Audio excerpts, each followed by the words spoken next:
Так, қараң, енді графиктен давам етеміз. Ана видеода сызылмаларын hammasini түсіндіріп өттім.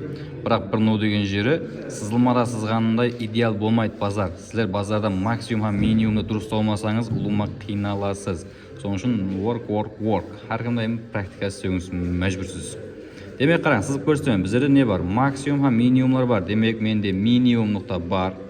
Максимум нұқта жасадым ау біздерде максимум һәм минимум. Базар жоғарыға жарып өтіп кетті, төменге түсіп келіп, мына жерден күш алып, тағы өзінің жолын жоғарыға давам етті. Неге мына жерде минимум жасалды? Так, мен мына жерден бай кіруім керек, тасти қалған халда, менде банк манипуляциясын бар, мына жерде тастиғым бар, һәм мына жерден бай кіруім керек болған нәрсе қараң, қандай болады? Ол мына жердегі қараң, максимумға айтып берің. Демек, сол жердегі максимумды аламан, шамның үстіңгі денесі һәм саясының арасын аламан. Сондай белгілейміз һәм тартамыз оңға қарап. Егер тартатын болса, міне біздерде зона қалыптасымен уже біздерде зона неше? Зонаңыз жүдә үлкен болған жоқ. 61-65 деп бағалау қойық. 40 пипслік зона болады сіздерде. Базардың жетіп келген жеріне қараң. Базар жетіп келген жері зонаңызға келді, банк манипуляция бойынша тастиғыңыз бар. Демек бізде осы жерден бай ордерлерді жайластырамыз, һәм байға өзінің жолын давам етуін күтеміз. Байға кірдік, мына жерден байға кіріп алдық. Демек менде не бар? Қандай зона береді? Менде жоғарыда қарсылық зонасы бар ма еді біздерде?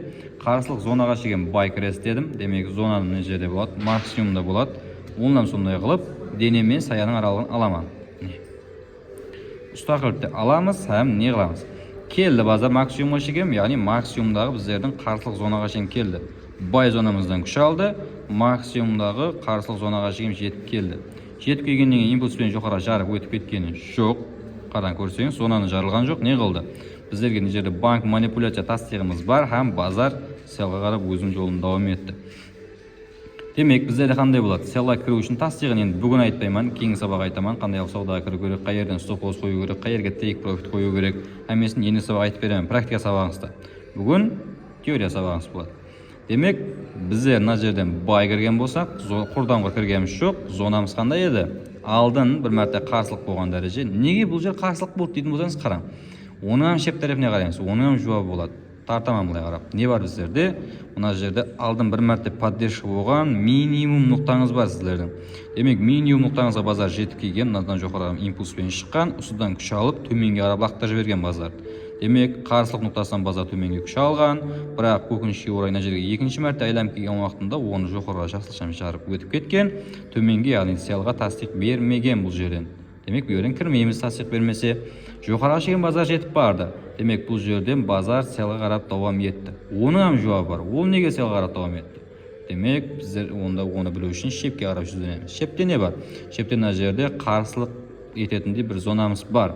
Енді ол сәл үлкенлеу болып тұрды. Уақытта оны мынадан алуымыз керек болады. Мынадан алсаңыз, былай қарап тартсаңыз, зона болады ғой бұламын. Келді, импульспен денемен жоғары жарған жоқ, шам тастиқ берді банк манипуляцияңыз, һәм импульспен төмен қарап бір тастап берді. Бұл әрекеттің өзі аз емес. Қараң, 77-тен бастап базар тастаған сізге 68-ге шегеді. 90 пипслік әрекеттен берген екен. 90 пипслік әрекеттің өзі меніңше аз әрекет емес. Яқшы, онда бұл зонаны былай асып қойып тұраман. Демек, мына зонаңыз және бір мәрте қарсылық зонасы болып қалды, һәм базар төменге түсіп, сол жерге және айланып барса, демек зонаңыздан және бір мәрте төменге тастап беріп жатыр. Ол қайға шейін келді? Біздердегі мынау һәм мынау пайда етіп тұрған біздердегі поддержка, яғни қолдап қуатлау зонаңызға жетіп келді. Һәм базар тағы да жоғары лақтырып жіберді.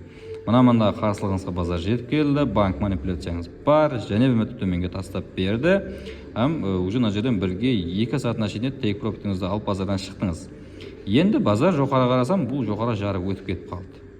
Не қылды? Енді бұл жердегі зонам қалсын, түсіріп тұрсын. Кейінгі зонаны іздеп бастаймын. Базар жоғары жем әрекетін давам етіп кетіп жатыр. Демек, маған қайту керек болған қарсылық дәрежем қаяқ? Оны шеп қапталдан табамыз ба? Шеп қапталға жүзденеміз, һәм мына жерде мен не қыламын, өзіме алдым бір мәрте қарсылық болған зонаны табамын. Мына қарап кете беру шарт емес, отлап кету. Ақырғы моментке қарап бара берің болды. Демек, бұл жерде не бар? Мына жерде кішігірім минимум нұқтаңыз бар екен сіздердің. Алдым бір мәрте поддержка болған, енді қарсылық болуы мүмкін болған зона. Демек, осыған базар жақындап қалды. Жақындаған уақытында белгілеп қоясыздар. Базар жетіп келсе, осы жерден tasdiq alған halda selga qarab өзіңіз жолын davom етуін күтесіз. Mustaqilda savdo etеді. Мен ар жақ беттен историядан көрсетіп, басқа нәрсе қылып жатқан жоқпын. Қараң, ақырғы моменттердің හැммесін түсіндіріп жатырмын. Вот мына жерде tasdiq беріп қойды, бірақ бұл жерде не бар? О, зона бар екен ғой. Енді сәл ұзақлауда отырды бұл зонаңыз.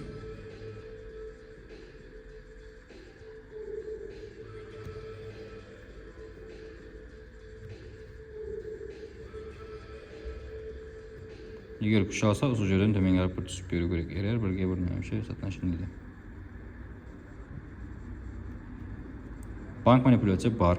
Шамжау болсын, кеңшемнен сразу откатынан кіріп кетесіз. Стоп-лоссларыңызды өлшеген алда тек профитқа қарап қоясыз. Меніңше базар кемінде осы жерге шейін әрекетлеп беру керек негізінде. 85-ге шейін түсіп беру керек. Кемі бір 80 бипс, 70 бипс аралық жүріп береді екен. Жақсы, базар өз жолына кетті. Біздерге не керек?